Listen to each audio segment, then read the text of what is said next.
Class 9 का student अगर अपने टेक्स्ट बुक के किसी टॉपिक में बहुत ज्यादा कंफ्यूज है तो वो है एंगल प्रॉपर्टीज ऑफ पॉलीगन। उसको नहीं समझ में आ रहा कि इस कंटेंट में करना क्या है। अगर हमारे पास कोई पॉलीगन गिवन है, फर्स्ट ऑफ ऑल पॉलीगन क्या है? वो फिगर जिसमें 3 या 3 से ज्यादा साइड्स हो। वो ट्रायंगल भी हो सकता है, वो क्वाड्रिलेटरल भी हो सकता है, वो पेंटागन भी हो सकता है, वो कोई और जो है वो पॉलीगन भी हो सकता है। ठीक है, अब स्टूडेंट को ये समझ नहीं आ रहा कि इस चैप्टर में करना क्या है। अगर आप अभी तक इसमें अनक्लियर हैं और आप इसमें 100% क्लियर होना चाहते हैं कि एसएलओ बेस्ड कोई भी क्वेश्चन आए और आप बड़ी आसानी से अटेम्प्ट कर सकते हो, तो आज हमारे 30 डे प्रिपरेशन के प्लान में डे 18 और 19 में हम इस सब को एंगल प्रॉपर्टीज क्या होती हैं, उसके फार्मूलाज क्या होते हैं, इस सब को हम with in a single lecture conclude करेंगे। एंड तक हमारे साथ रहिए, देन एसएलओ बेस्ड कोई भी क्वेश्चन आए तो आप इजीली सॉल्व कर सकते हैं।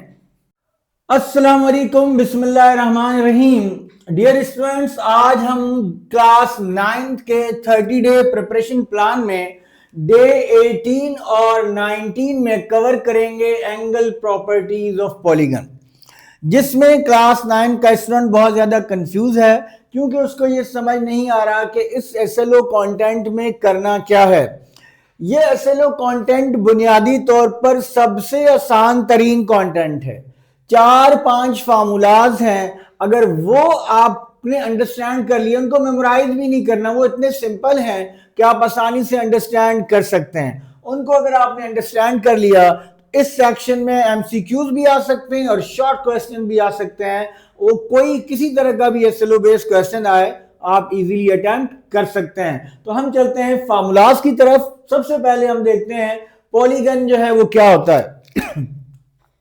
कोई भी ऐसा क्लोज शेप जिसमें 3 या 3 से ज्यादा, वो 4 भी हो सकती हैं बेटा, वो 5 साइड्स भी हो सकती हैं। 3 या 3 से ज्यादा साइड्स किसी भी क्लोज फिगर में हो तो उसको हम पॉलीगन कहते हैं। ये पॉलीगन के इंटीरियर एंगल्स होते हैं, जैसे ये वाले एंगल्स हैं, ये इंटीरियर एंगल्स हैं। और अगर मैं इस लाइन को एक्सटेंड कर दूं तो ये इस पॉलीगन का एक्सटीरियर एंगल है। अब आपको कौन से फार्मूलाज पता होने चाहिए? पहले मैं फार्मूलाज लिस्ट कर देता हूं, लिख देता हूं यहां साइड पे, फिर हम इससे रिलेटेड चंद एग्जांपल्स करेंगे जिनकी मदद से आप हर तरह का क्वेश्चन सॉल्व कर सकते हैं। क्या फार्मूलाज हम लिखने लगे हैं? पहला फार्मूला बेटा जो आपको पता होना चाहिए वो है सम ऑफ इंटीरियर एंगल्स। किसी भी पॉलीगन के जो इंटीरियर एंगल्स होते हैं उनके सम का फार्मूला है n-2 मल्टीप्लाइड बाय 180। n यहां नंबर ऑफ साइड्स को रिप्रेजेंट कर रहा है। अगर आपको ट्रायंगल के इंटीरियर एंगल्स का सम फाइंड आउट करना है, आप n की जगह 3 रखें, 3 - 2 1 आ जाएगा, 1 × 180 180 होता है। और आपको पता है कि ट्रायंगल के इंटीरियर एंगल्स का सम 180 होता है। अगर आपको क्वाड्रिलेटरल यानी कि 4 साइडेड फिगर के इंटीरियर एंगल्स का सम चाहिए, आप n की जगह 4 रखिए, 4 - 2 2 आ जाएगा, 2 × 180 360 होता है। और हमें पता है कि क्वाड्रिलेटरल के इंटीरियर एंगल्स का सम 360 होता है। तो आप इजीली किसी भी पॉलीगन के इंटीरियर एंगल्स का सम फाइंड आउट कर सकते हैं। एक तो ये फार्मूला, इस तरह के क्वेश्चंस आ सकते हैं। अगर सम आपके पास गिवन है और आपने number of sides find out करनी है तो क्या होगा? देखिए, इसी फार्मूले को हम थोड़ा सा रीराइट कर लेते हैं। अगर मुझे n फाइंड करना है, सम गिवन है, तो 180 जाके सम से डिवाइड हो जाएगा और 2 जाके प्लस हो जाएगा। तो नंबर ऑफ साइड्स का क्या फार्मूला बना? Number of sides some divided by 180 and +2।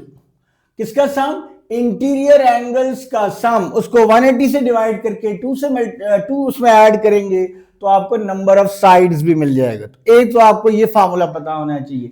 Second, जिस तरह मैंने आपको बताया इंटीरियर एंगल, स्टार्ट में हमने आपको बताया कि इंटीरियर एंगल क्या होता है और एक्सटीरियर एंगल क्या होता है। तो एक्सटीरियर एंगल्स का सम, ये ऑब्जेक्टिव के लिए बहुत इंपॉर्टेंट है। किसी भी पॉलीगन के एक्सटीरियर एंगल्स का जो सम होता है, sum of exterior angle sum of exterior angles जो है वो हमेशा बच्चे 360 डिग्री होता है। सम ऑफ एक्सटीरियर एंगल्स क्या है? 360 डिग्री। कोई भी पॉलीगन हो, चाहे ट्रायंगल हो, चाहे क्वाड्रिलेटरल हो, चाहे डेकागोन हो, एक्सटीरियर एंगल्स का सम हमेशा 360 होता है। और अगर आपको किसी एक एक्सटीरियर एंगल की मेजरमेंट चाहिए, एक्सटीरियर एंगल अगर आपको फाइंड आउट करना है, तो उसका बड़ा सिंपल सा फॉर्मूला है 360 divided by n. N number of sides है। फॉर एग्जांपल आपको डेकागोन का एक्सटीरियर एंगल चाहिए, तो आप एन की जगह 10 रिप्लेस करें और आप फाइंड आउट कर लीजिए, आपको पता चल जाएगा कि डेकागोन की एक्सटीरियर एंगल की मेजरमेंट क्या होती है।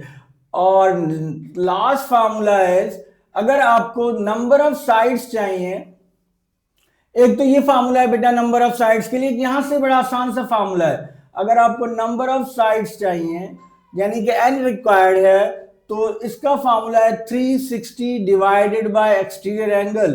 अगर आपको एक्सटीरियर एंगल पता है और आपको सम फाइंड आउट करना है, तो भी आप इजीली फाइंड आउट कर सकते हैं बाय यूजिंग दिस फार्मूला।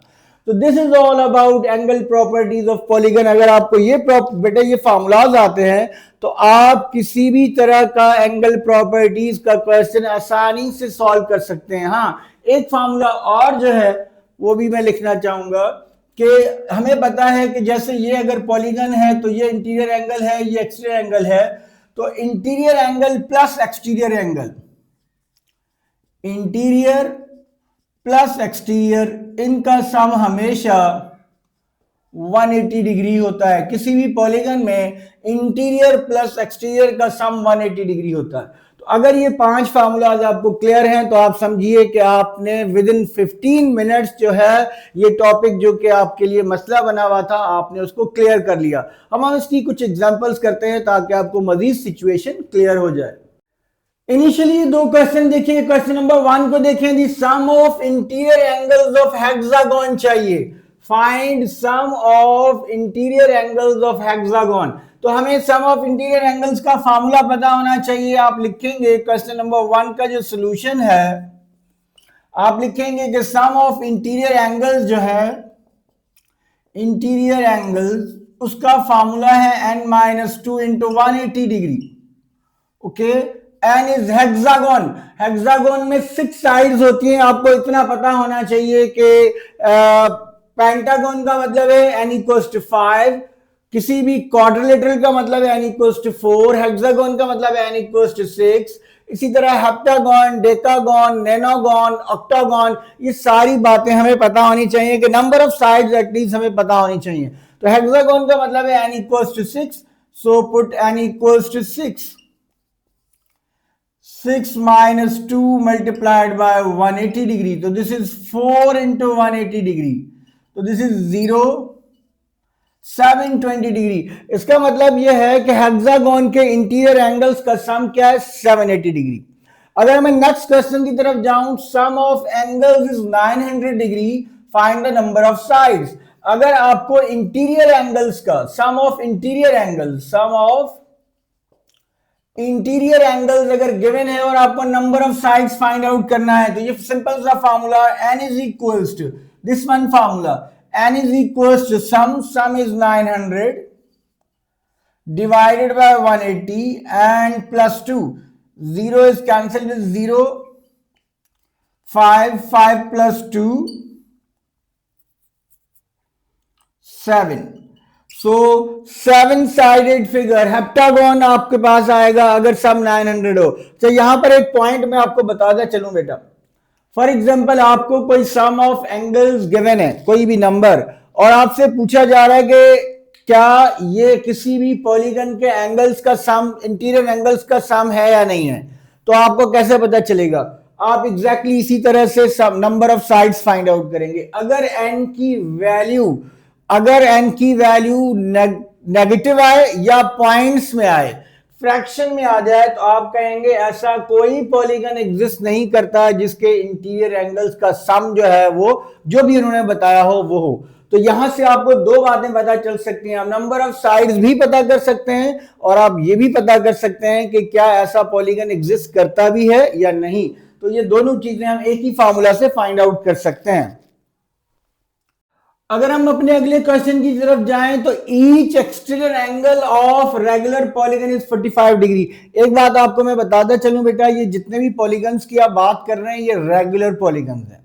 ये ऑब्जेक्टिव में आ सकता है तो आपको क्लियर होना चाहिए, रेगुलर पॉलीगन्स वो होते हैं जिनकी साइड्स की लेंथ इक्वल होती है। मैं रिपीट करने जा रहा हूं, रेगुलर पॉलीगन्स वो होते हैं जिनकी जितनी भी साइड्स होती हैं उन सबकी लेंथ इक्वल होती है। और आपका जो एसएलओ कंटेंट है वो सिर्फ रेगुलर पॉलीगन है।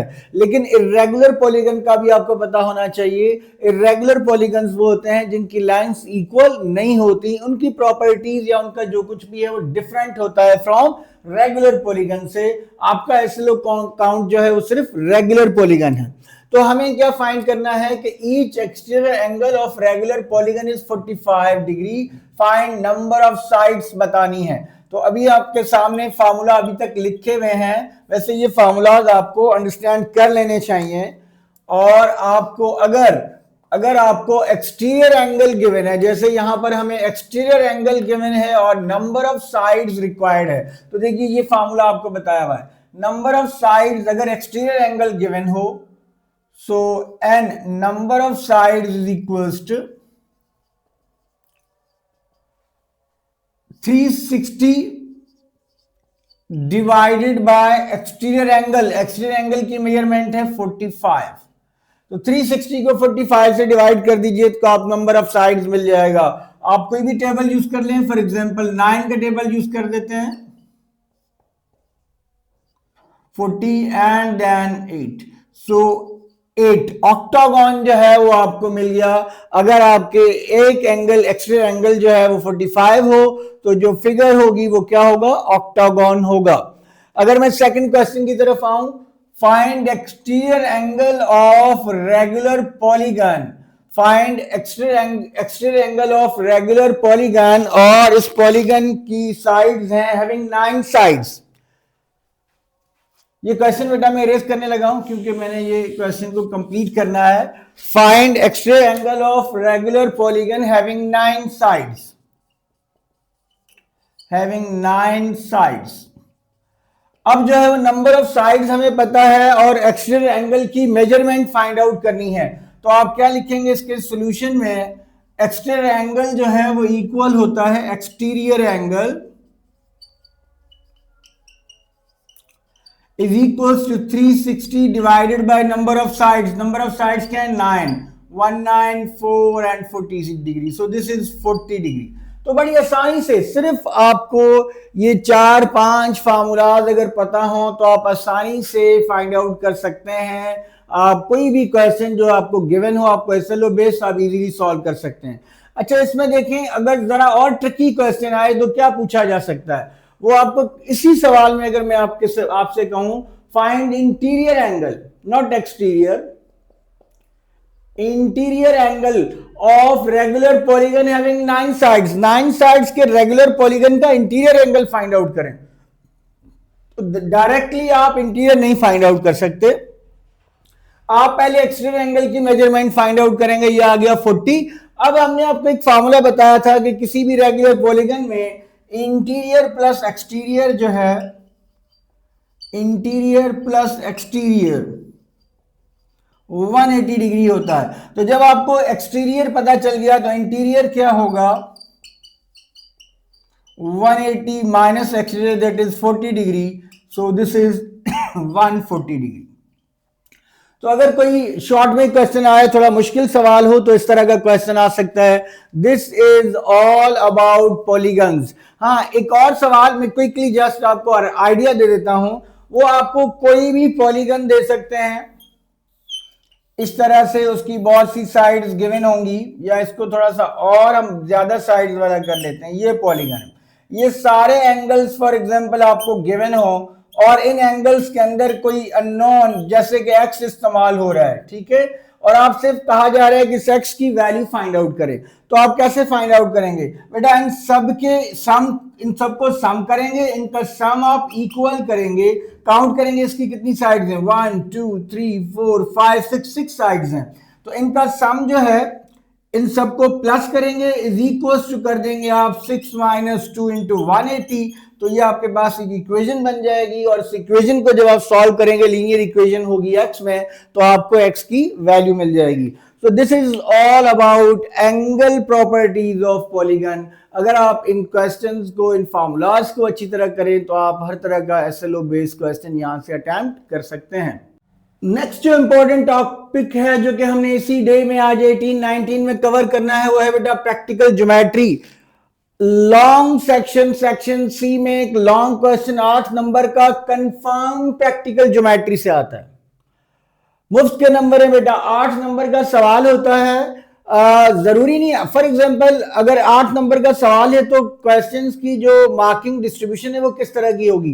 पहले आपको ट्रायंगल बनाना है, ट्रायंगल बनाने के 4 नंबर होंगे। अगर स्टेप्स ऑफ कंस्ट्रक्शन है तो 2 नंबर जो है वो कंस्ट्रक्ट करने के, 2 नंबर स्टेप्स के लिखने के, और देन रिमेनिंग 4 मार्क्स जो है वो अगर एंगल बाइसेक्टर, मीडियन या जो भी आपको बनाना है उसके बनाने के होते हैं। तो फॉर एग्जांपल अगर आप ये नहीं भी बनाना जानते और आप ट्रायंगल बनाना जानते हैं तो आप ट्रायंगल बना दीजिए। देन आप अगर ये ना भी करें तो एटलीस्ट आप 4 नंबर गेन कर सकते हैं। लेकिन हम आपको तरीका बताने जा रहे हैं, अगर आपको नहीं बनाना आता आप घर पे प्रैक्टिस कीजिए, आप आराम से जो एक क्वेश्चन जस्ट प्रैक्टिस करें तो आप आराम से ये ड्रॉ कर सकते हैं। पहले हम आते हैं बेटा एंगल बाइसेक्टर्स की तरफ। सबसे आसान ये होते हैं एंगल बाइसेक्टर्स ऑफ ट्रायंगल। सबसे पहले तो आप ट्रायंगल क्रिएट करेंगे, जो भी इंफॉर्मेशन गिवन है, तीनों साइड्स भी आपको गिवन हो सकती हैं, 2 साइड और इंक्लूडेड एंगल हो सकता है बेटा, 2 एंगल और इंक्लूडेड साइड हो सकती है। जो भी इंफॉर्मेशन हो उसके बुनियाद पे आपने ट्रायंगल बना दिया। फॉर एग्जांपल ये मैंने ट्रायंगल बना दिया AB एंड C। जब ट्रायंगल बनाते जाएं उसकी लेबलिंग बहुत जरूरी है। 3 एलिमेंट्स आपके पास गिवन होते हैं बेटा, उन तीनों को अगर जो आपने लाइन की लेंथ बनाई है वो यहाँ पे लिखेंगे, जो एंगल बनाया है वो एंगल की मेजरमेंट लिखेंगे। इस लेबलिंग के भी मार्क्स होते हैं, आप सही तरह से उसको लेबल करेंगे। पेंसिल आपकी शॉर्प होनी चाहिए, बड़ा नीट एंड क्लीन डायग्राम आपको बनानी है। अच्छा, अब हम बनाना चाह रहे हैं एंगल बाइसेक्टर्स। क्या करेंगे? बहुत आसान सा मेथड है, मैं थोड़ा स्लोली आपको बताता हूं। कंपास लें, आप बी का बाइसेक्टर ड्रॉ करना चाहते हैं, कंपास को रखेंगे बेटा बी पर, जहां पर मैंने मार्कर रखा हुआ है, ठीक है। कंपास को यहां रखते हुए आप पेंसिल से एक आर्क बनाएंगे। अच्छा, कंपास को कितना खोलना है आपकी मर्जी है, लेकिन बहुत ज्यादा भी ना हो बहुत कम भी ना हो, इतना हो कि आराम से आप यहाँ पे एक आर्क ड्रॉ कर सके। आपने एक आर्क ड्रॉ करना है जो इस एंगल बी को बना रही है, लाइन AB और CB, जो इन दोनों लाइंस को इंटरसेक्ट करे। कंपास उतना ही खुला हुआ होना चाहिए जहां पर ये लाइन इंटरसेक्ट हो रही है आर्क के साथ। इस पॉइंट पे कंपास रखेंगे और यहां आर्क लगाएंगे, इस पॉइंट पे कंपास रख के इस आर्क को इंटरसेक्ट करेंगे।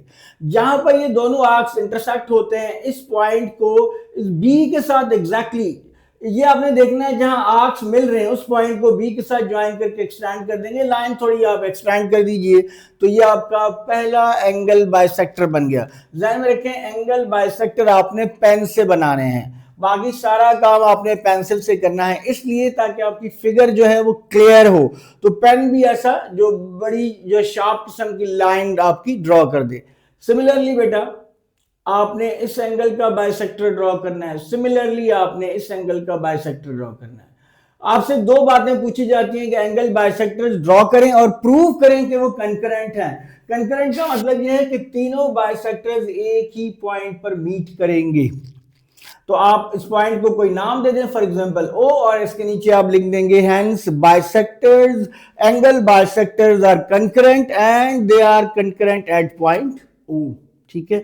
तो ये आपका क्वेश्चन कंप्लीट हो गया। तो बहुत सिंपल है, इसमें ऐसा कोई मसले वाली बात नहीं है। सेकंड आ जाइए राइट बाइसेक्टर। बेटा ये आपने ट्रायंगल बनाया ABC, ठीक है। राइट बाइसेक्टर क्या होता है? एक ऐसी लाइन जो किसी भी लाइन के साथ परपेंडिकुलर हो और उसको 2 इक्वल पार्ट्स में डिवाइड कर दे, उसको हम कहते हैं राइट बाइसेक्टर। फॉर एग्जांपल आपने इस साइड का राइट बाइसेक्टर ड्रॉ करना है, क्या करेंगे? स्लोली जरा गौर से सुनिए। कंपास लें, ए पे रखें, कंपास को एसी की जितनी भी लेंथ है उसके हाफ से ज्यादा खोलिए। अंदाजा लगा रहे हैं आपने, एग्जैक्ट मेजर नहीं करना, अंदाजे से हाफ से ज्यादा खोलें। और हाफ से ज्यादा कंपास खोलने के बाद कंपास ए पर ही होना चाहिए। पेंसिल से एक आर्क लगाएंगे बिलो द लाइन, लाइन के बिलो और लाइन के अबव। कंपास को लेके जाएंगे सी पे और इन आर्क्स को इंटरसेक्ट कर देंगे। जहां पर ये आर्क्स इंटरसेक्ट करते हैं, अक्सर बच्चे क्या करते हैं, बाद में आर्क्स मिटाना शुरू कर देते हैं, सिर्फ थोड़ा सा आर्क रहने देते हैं। ऐसा नहीं करना बेटा, प्रैक्टिकल ज्योमेट्री है ही प्रैक्टिकल, तो आपने जो आर्क्स लगाए जितने बड़े हैं उससे कोई फर्क नहीं पड़ता, आपकी जो फिगर है वो क्लियर होनी चाहिए। देन आप जहां पर ये आर्क्स इंटरसेक्ट करते हैं इनको ज्वाइन करके एक लाइन बना देंगे, तो आपका ये एक राइट बाइसेक्टर ड्रॉ हो जाएगा। यहां 90 के एंगल का सिंबल बना दीजिए। सिमिलरली आप बीसी का राइट बाइसेक्टर ड्रॉ करेंगे, बी पर कंपास रखेंगे, हाफ से ज्यादा खोलेंगे, above the line below the line arc लगाएंगे, सी पे रख के इन आर्क्स को इंटरसेक्ट करेंगे। जहां पर आर्क्स इंटरसेक्ट करते हैं इनको ज्वाइन करके एक्सटेंड कर देंगे, तो आपका एक और राइट बाइसेक्टर ड्रॉ हो जाएगा। सिमिलरली आप ए बी का राइट बाइसेक्टर ड्रॉ करेंगे। ये जो राइट बाइसेक्टर्स हैं ये भी कंकरेंट होते हैं, एक ही पॉइंट पे मीट करते हैं, ये आपने प्रूव भी करना होता है। अगर ये एक पॉइंट पे मीट नहीं कर रहे, इसका मतलब है आपकी कंस्ट्रक्शन की कोई मिस्टेक है, उसको आप करेक्ट कर लीजिए। ठीक है जी। अच्छा, नेक्स्ट है मीडियंस। मीडियंस हम कैसे ड्रॉ करते हैं? बहुत आसान है मीडियंस। अगर आपने राइट बाइसेक्टर ड्रॉ कर लिए हैं तो मीडियन बिल्कुल राइट बाइसेक्टर की तरह ही ड्रॉ होते हैं। आपने ट्राइंगल बनाया, ये बन गया हमारा ट्राइंगल। ट्राइंगल के नेमिंग कर दें ए बी सी। मीडियन आपने ड्रॉ करना है। मीडियन होता क्या है? किसी भी साइड के मिड पॉइंट को उसके अपोजिट वर्टेक्स से मिला दें तो वो लाइन मीडियन कहलाती है। इसका मतलब यह है कि आपने तीनों साइड्स का मिड पॉइंट फाइंड आउट करना है। अक्सर स्टूडेंट स्केल से इसकी लेंथ मेजर करते हैं और फिर उसका हाफ करके मिड पॉइंट फाइंड आउट करते हैं। इस तरह एग्जामिनर बेटा आपको नंबर नहीं देगा। आपने कंपास की मदद से इस एसी का मिड पॉइंट फाइंड आउट करना है। कैसे? जैसे आपने राइट बाइसेक्टर ड्रॉ किया था, उसमें ड्रॉ किया था, यहां सिर्फ पॉइंट फाइंड आउट करना है। जरा गौर से सुनिएगा। फॉर एग्जांपल मुझे एसी का मिड पॉइंट फाइंड आउट करना है। आपने कंपास को ए पे रखा, हाफ से ज्यादा खोला, अबव द लाइन और बिलो द लाइन आर्क लगाया, सी पे रख के इन आर्क्स को इंटरसेक्ट करवाया। जहां पर आर्क इंटरसेक्ट कर रहे हैं इन दोनों पॉइंट्स को ज्वाइन कर दें। ज्वाइन करके आपने लाइन नहीं बनानी, आपने जब स्केल से इनको मिलाना है तो आपका स्केल इस लाइन को कहीं ना कहीं कट कर रहा होगा। जहां आपका स्केल इस लाइन के साथ मीट कर रहा है उस पॉइंट को आइडेंटिफाई कर दीजिए, जैसे हमने यहां आइडेंटिफाई कर दिया है, और इस पॉइंट को अपोजिट वर्टेक्स के साथ मिला दें। इस पॉइंट की आप नेमिंग कर सकते हैं। फॉर एग्जांपल आपने एम कह दिया, अगर इसको आप पेन से बना दें तो ज्यादा अच्छी बात है। तो ये आपका एक मीडियन बन गया। सिमिलरली आप ए बी का मिड पॉइंट फाइंड आउट करेंगे, आप बी सी का मिड पॉइंट फाइंड आउट करेंगे और इनमें इन मिड पॉइंट्स को ज्वाइन करेंगे। जब आप इनको ज्वाइन करेंगे तो आप देखेंगे कि ये तीनों एक ही पॉइंट पर मीट कर रहे हैं। इसका मतलब ये है कि मिड पॉइंट्स भी कंकरेंट होते हैं। ठीक है जी। The last but not the least, altitude. Altitude draw करना थोड़ा सा मुश्किल होता है क्योंकि एल्टीट्यूड में एक केस ऐसा है जिसके जब हमें एल्टीट्यूड ड्रॉ करने हो उस ट्राइंगल के तो थोड़ा मुश्किल होता है। मैं कोशिश करता हूं कि आपको क्लियर कर दूं कि इसमें इशू क्या होता है। आप अगर थोड़ी सी ट्राई करेंगे तो आप घर पे बना सकते हैं। क्या इशू है इसमें? देखिए, अगर ऑब्ट्यूस एंगल ट्राइंगल हो तो इसके एल्टीट्यूड बनाना थोड़े मसले वाली बात है। एक्यूट एंगल ट्राइंगल में बेटा कोई मसला नहीं होता, राइट एंगल ट्राइंगल में भी एज सच कोई मसला नहीं होता, बल्कि राइट एंगल ट्राइंगल में दो एल्टीट्यूड्स ऑलरेडी ड्रॉ हुए हैं। देखिए, इस पॉइंट से जो आपने इस पर एल्टीट्यूड ड्रॉ करना है ये हुआ हुआ है, ये 90 डिग्री बन रहा है। इस पॉइंट से जो आपने इस साइड पर एल्टीट्यूड ड्रॉ करना है ये भी हुआ हुआ है। सिर्फ आपको एक ही एल्टीट्यूड ड्रॉ करना है, इस पॉइंट से इस लाइन के ऊपर आपने एल्टीट्यूड ड्रॉ करना है। राइट एंगल ट्राइंगल में एल्टीट्यूड हमेशा 90 डिग्री पे मीट करते हैं। ध्यान में रखिएगा, ऑब्जेक्टिव आ सकता है। मैं रिपीट कर रहा हूं, राइट एंगल ट्राइंगल में जो एल्टीट्यूड्स होते हैं वो 90 डिग्री पे मीट करते हैं, ये ऑब्जेक्टिव आ सकता है। असल मसला होता है ऑब्ट्यूस एंगल ट्राइंगल में। इसमें कहां पर प्रॉब्लम होती है? जहां मैं आपको एक शॉर्ट ट्रिक बता रहा हूं, तरीका बता रहा हूं बेटा, इसको ध्यान में रखें। जहां ऑब्ट्यूस एंगल बन रहा है ना, आप उस एंगल की लाइंस को एक्सटेंड कर दें। आप इस लाइन को भी एक्सटेंड कर दें, आप इस लाइन को भी एक्सटेंड कर दीजिए। ये एक्सटेंड हो गया। क्यों कर रहे हैं एक्सटेंड, अभी हमें समझ में आ जाएगा। अब सपोज में बी से एल्टीट्यूड होता क्या है, आप बी से एक लाइन ड्रॉ करेंगे जो एसी के साथ परपेंडिकुलर होनी चाहिए। अब अगर मैं यहां से एक लाइन ड्रॉ करूं, यहां पर कहीं भी ये लाइन ड्रॉ करें बेटा, एसी पे कभी भी परपेंडिकुलर नहीं हो सकती, अनलेस कि मैं यहां से एक लाइन ड्रॉ करूं बिल्कुल यहां पर आके अगर इसको टच करेगी तो वही परपेंडिकुलर हो सकती है। तो फिर इसलिए हम जो है वो क्या करते हैं, जहां ऑब्ट्यूस एंगल बन रहा है आपने उन दो साइड्स को एक्सटेंड कर दिया। अब एल्टीट्यूड बनाते कैसे हैं, आपने फॉर एग्जांपल एल्टीट्यूड ड्रॉ करना है ए से, ए के अपोजिट साइड है बेटा बी सी, लेकिन इधर आप ड्रॉ नहीं कर सकते, इसको आपने एक्सटेंड कर दिया। अब आपने ए से बी सी पर एल्टीट्यूड कैसे ड्रॉ करना है, आप ए पर कंपास रखेंगे और आप देखेंगे कि कौन सी लाइन की लेंथ कम है, एसी की लेंथ कम है या ए बी की लेंथ कम है। तो क्लियरली हमें नजर आ रहा है कि एसी की लेंथ कम है, कंपास आपका ए पे होगा, पेंसिल आपकी सी पर होगी, और ये जो आपने एक्सटेंड किया बेटा यहां इस तरह से एक आर्क लगा देंगे। जब आप आर्क लगा देंगे तो अब ये सी और इस पॉइंट की कोई नेमिंग कर दें, फॉर एग्जांपल मैं इसको एम कह देता हूं। अब आपके पास एक न्यू लाइन सेगमेंट बन गई है एम सी। आप इस एमसी का मिड पॉइंट फाइंड आउट कीजिए। कैसे, जैसे अभी हमने मीडियंस में मिड पॉइंट फाइंड आउट किया था। आप एम्पर कंपास रखें, हाफ से ज्यादा खोलें, above the line below the line arc लगाएं, सी पे रख के इन आर्क्स को इंटरसेक्ट करें, जहां पर ये आर्क्स मीट करते हैं इनको ज्वाइन करके स्केल की मदद से।